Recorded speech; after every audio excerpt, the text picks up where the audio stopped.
สบายดีอันนี้ก็เดี๋ยวสิย่างไปลองแถวพักเลยเนาะว่ามันสิเป็นอะไรนี่ก็สิเป็นบ้านพักที่ว่าเฮาอยู่เนาะอากาศไม่ร้อน5 โมงเที่ยงร้อนแถวคนว่าเดี๋ยวพาไปเบิ่งเลยก็จะเป็นตึกที่เฮาอาศัยอยู่เนาะคือหลังนั้นเนาะแล้วก็ทางหน้านี่จะเป็นทางย่างที่ว่าเฮาย่างไปเฮ็ดเวียกทุกมื้อเนาะ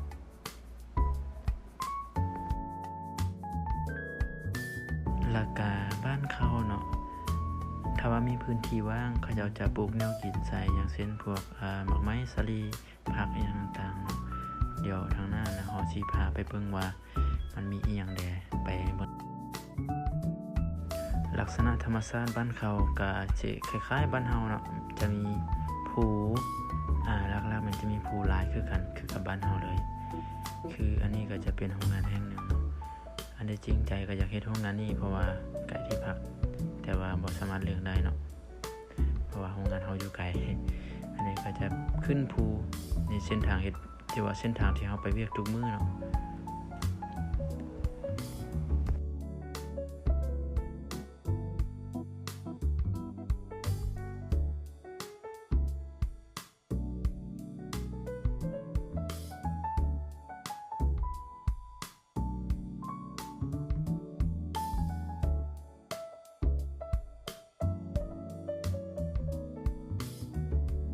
โอเคอันนี้ก็จะเป็น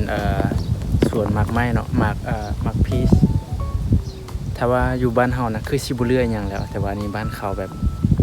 โจรยังก็บ่มีเนาะโอ้โหยังเป็นคือเก่าเดียวสิให้เบิ่งเด้อนี่เลยเนาะหมากสีแดงๆน่าจะเป็นหมากพีชเนาะภาษาลาวบ่ฮู้เอิ้นหมากอีหยังว่าบ่จื้อคือกันซึ่งสวนเขาเจ้าน่ะจะติดกับทางรถใหญ่เลยเนาะซึ่ง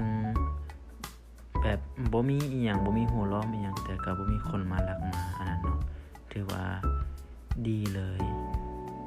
ถ้าว่าให้เปรียบเทียบเนาะบ้านเขากับบ้านเฮาถ้าว่าบ้านเฮาปลูกจังซี่นะน่าจะบ่เหลืออีหยังเนาะแต่นี่คือบ้านเขาเนาะคือหมากตกหมากอีหยังจังซี่แม่นบ่สามารถเก็บได้เนาะเฮาเป็นคนต่างชาติเดียวถ้าเฮาเก็บมันจะมีเรื่องเนาะแล้วก็ทางหน้าซื่อๆนั่นมันจะเป็นทางที่ว่าเฮาไปเวียกเนาะเฮาก็ย่างตรงไปซื่อๆเลยแล้วก็ทางหน้ามันจะมีสวนอีกหลายๆสวนเนาะมันมีอีหยังแดไปเบิ่งนำกันเลยเนาะ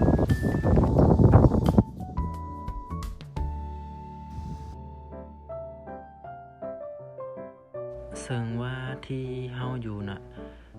มันค่อนข้างจะเป็นเขตนอกเนาะรถบ่ค่อยได้หลายปานใดข้อแนะนำเลยเนาะคือเฮาจะนั่นหมายหัวคนเฒ่าอยู่เกาหลีเนาะเขาจะบ่อยู่ล่าเขาจะปลูกผักปลูกสวนปลูกมันปลูกอีหยังเนาะคือจังซี่เลยแต่ว่าคนเฒ่าอีกหั่นมันจะมีบ่อนแบบเขาเจ้ามีศูนย์รับเลี้ยงคนเฒ่านะต่างหากถ้าว่าคนเฒ่ายังเฮ็ดเวียกได้นี่คืออาจุมาเนาะแบบ2ตู้สินะเขาจะขับรถคล้ายๆรถไถนะมาฉีดยาฆ่าหญ้าหรือว่ามาเก็บผักเก็บหมากไม้อันนี้เนาะแข็งแรงคนเฒ่าก็เจ้าแข็งแรงเนาะบ่คือคนลาวเฮามักเจ็บออดๆแอดเดี๋ยวเฮาสิพาไปเบิ่งทางหน้าว่ามันมีสวนสาลีอีกเนาะเดี๋ยวจะเป็นจังได๋เดี๋ยวเฮามาเบิ่งกันเลยเนาะนี่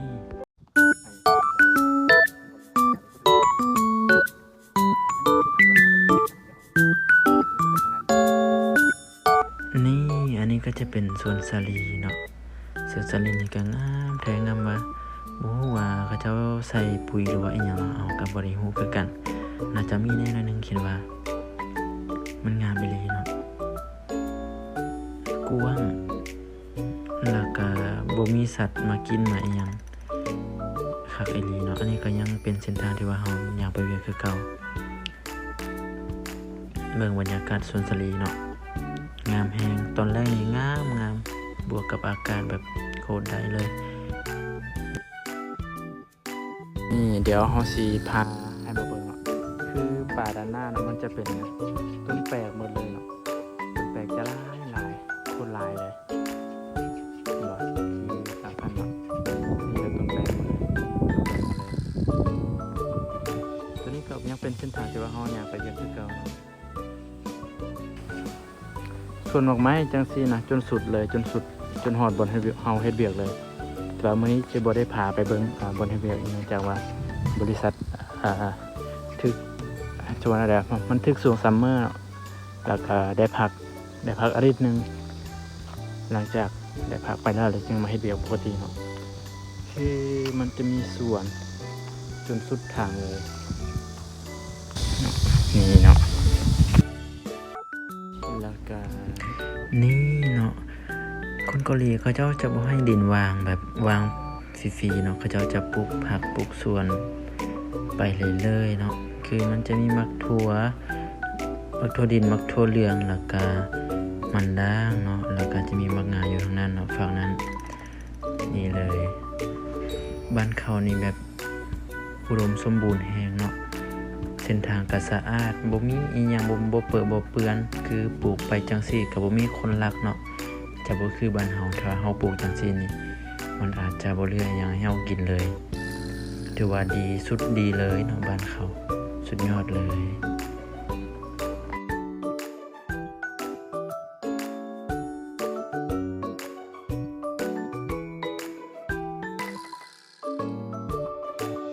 ทางนี้ก็มีสวนหมากไม้เนาะแต่ว่าบ่ฮู้มันเป็นหมากไม้ของชนิดใดจะคล้ายๆหมากองุ่นแต่ว่ามันบ่องุ่นมันเป็นหยังบ่แหละ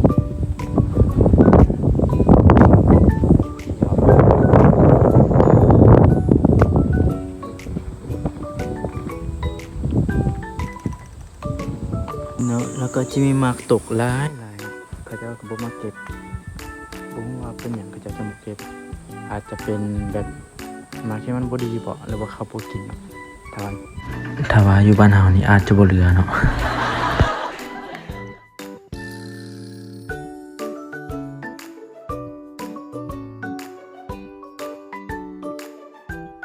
และตัวนี้ก็เป็นส่วนหมากไม้อีกชนิดหนึ่งเนาะซึ่งเฮาบ่จักชื่อมันบ่ฮู้ว่ามันกินได้หรือบ่น่าจะกินได้เนาะเฮาบ่ฮู้ชื่อมันถ้าใครฮู้คอมเมนต์บอกเด้อว่าอันนี้มันคือหมากอีหยังเนาะแต่ว่าเฮาบ่ฮู้ชื่อบ่เคยเห็นมาก่อนนี่ก็ยังเป็นเส้นทางที่ว่าเฮาไปเวียกคือเก่าส่วน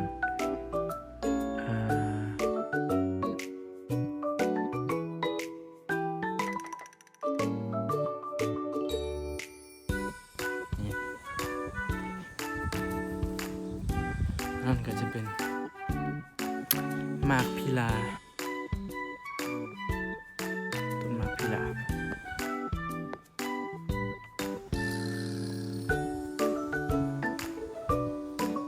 ว้าวกดขัดเลย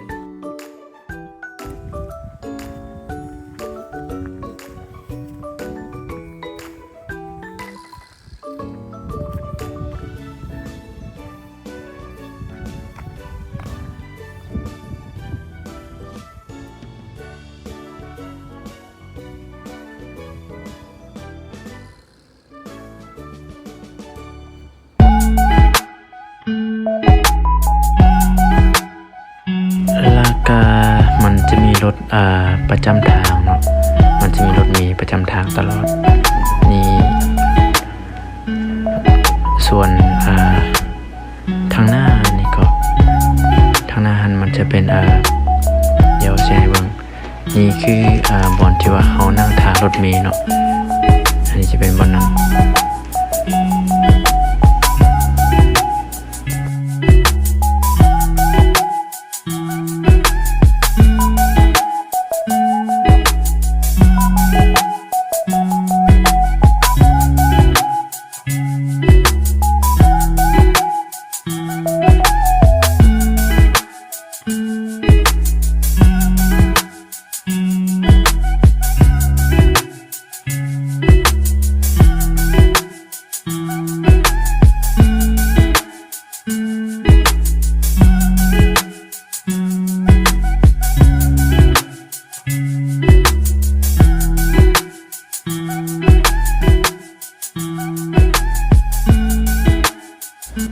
สำหรับคลิปนี้ก็จบเพียงเท่านี้เนาะ